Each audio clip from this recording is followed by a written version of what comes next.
Okay, welcome back to the project. So what I was working on today is prepping some of the surfaces for spray, such as the ABS front bumper that's replaced. Obviously this stuff already got taken care of last week, but I took off some of the mud guards and mud flaps in the rear and before the tire, and I straightened up some surfaces, and I'm going to be sanding that. But when I took off the rear mud guard, I noticed that it was cracked. And instead of just sticking it back on there, you know, just setting it and forgetting it, I figured what I would do is that I would attempt to repair it. So I'm going to use some JB Weld. The JB Weld apparently is rated for 5020 psi. Don't know how well that's accurate, but I'm going to give it a shot. So where this piece, this flap is busted, is along here and here. So I got a clip on there, and what I'm going to do is I'm going to create a bead on the inside. So this is the inside because you don't see the flap from here. You would only see it from the other side. And I'm going to let that sit overnight. Then I'm going to remove the clip, and then I'm going to finish off tomorrow getting this tidied up and strengthened. And then after paint, it's going to be I'm going to mount it back on there. If this works out really well, I have another idea. I want to use it on the bezel of the fog light. I kind of MacGyvered it, but I also don't trust half-assed. So let's see how well this stuff works, and I'll show that out later on. Cool. All right, I'm here to talk about how well this JB Weld holds on this rear mud flap. Right now, it's only been curing for about 12 hours. So it takes about 15 to 24 hours to cure.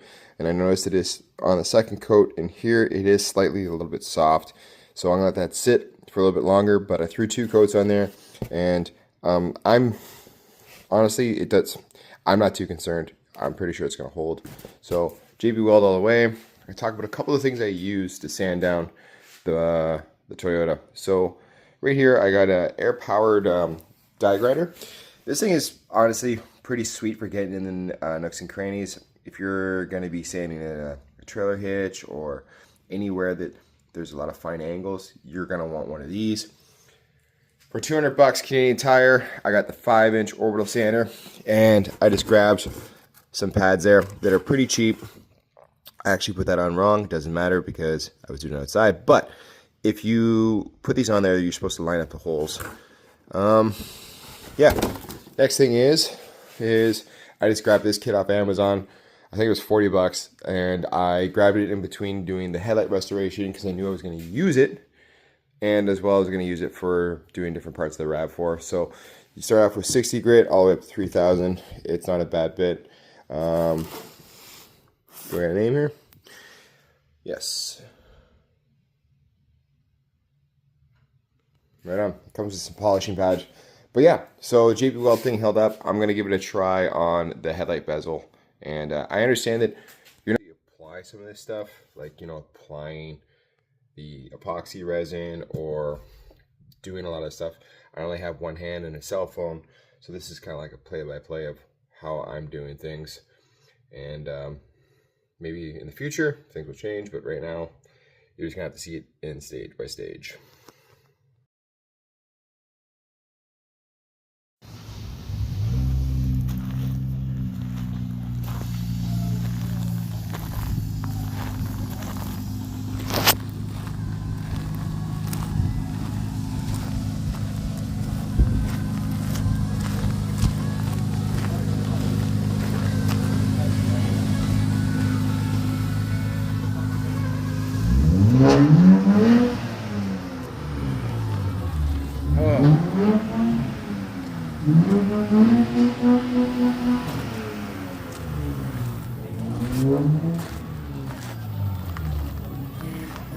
Alright, so I just sprayed the lower parts as well as the attachments that I took off, and tomorrow the rest of the car is going to get it. And I didn't take any video of me spraying because it was fighting time, big time. Daylight is sundown right now. But yeah, so success on that. Hopefully it holds up, and I'm getting excited.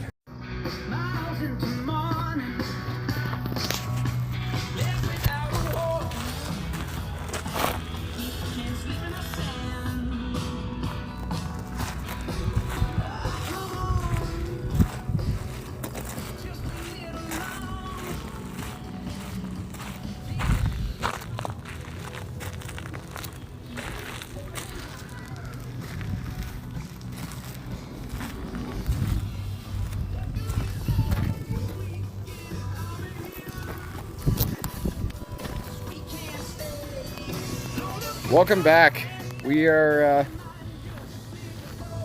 hopefully in our final day of painting. So what's going to happen next is we're going to cover the car. We're going to prep it with plastic sheeting, and we're going to cover off anything we don't want paint on.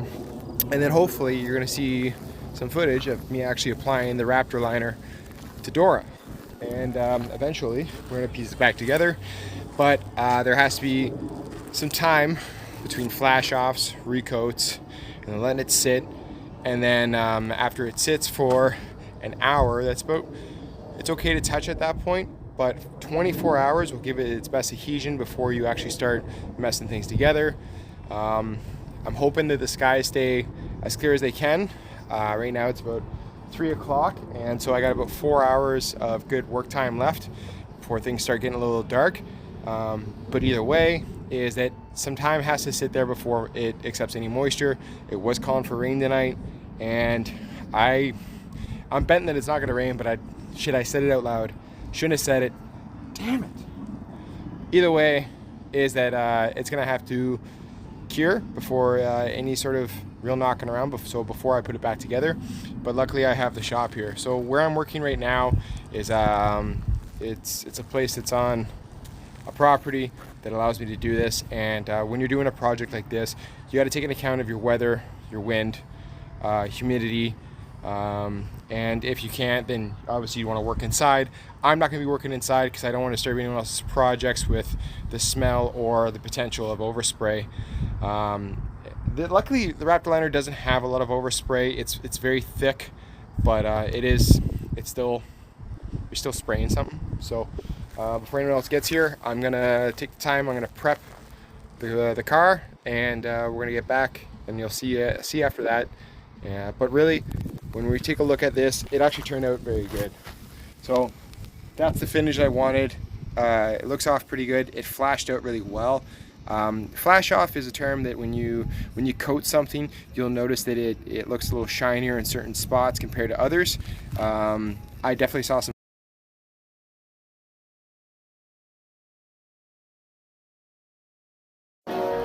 Alright guys, headlights are in. Got those squared away, and everything else is coming along pretty nicely. The plan for the next step is to put the badging back on and get the rest of the parts together. So here's the front.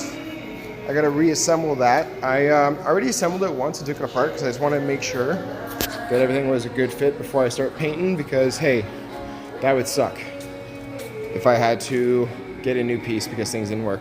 This stuff turned out pretty good. So this is what I want to talk about, is this stuff here, and the rest of these decals I actually repainted. So I have some near misses on some of the spots, and so what I did is I hit it with a flat Rust-Oleum paint and primer, and then I just covered it with trim paint. And the trim paint gave it a bit of a shine comparatively.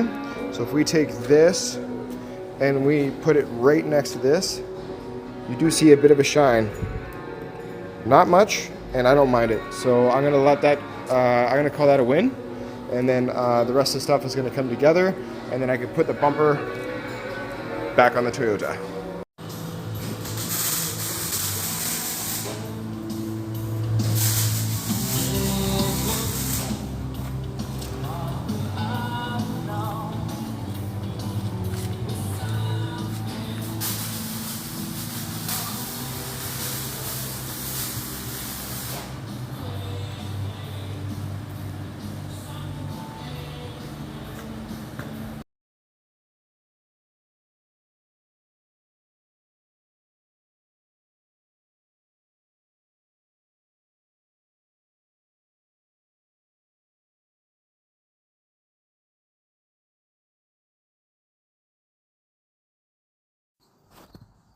And here it is, the all-new 2011 Rav4. I'd say it's nearly done. Take a look around.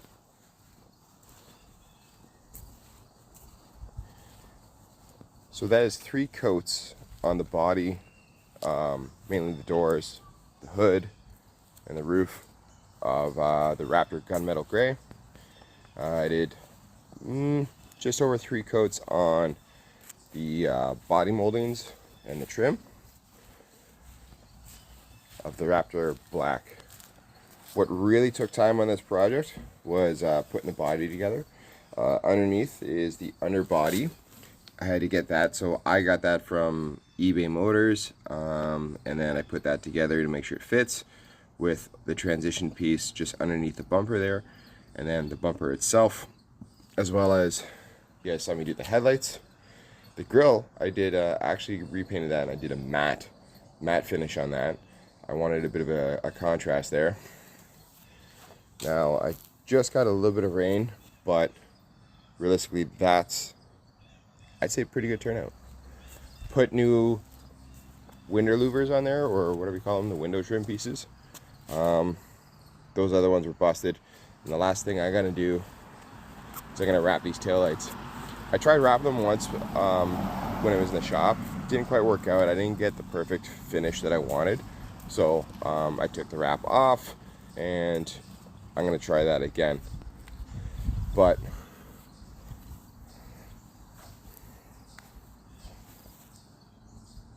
so that's a wrap.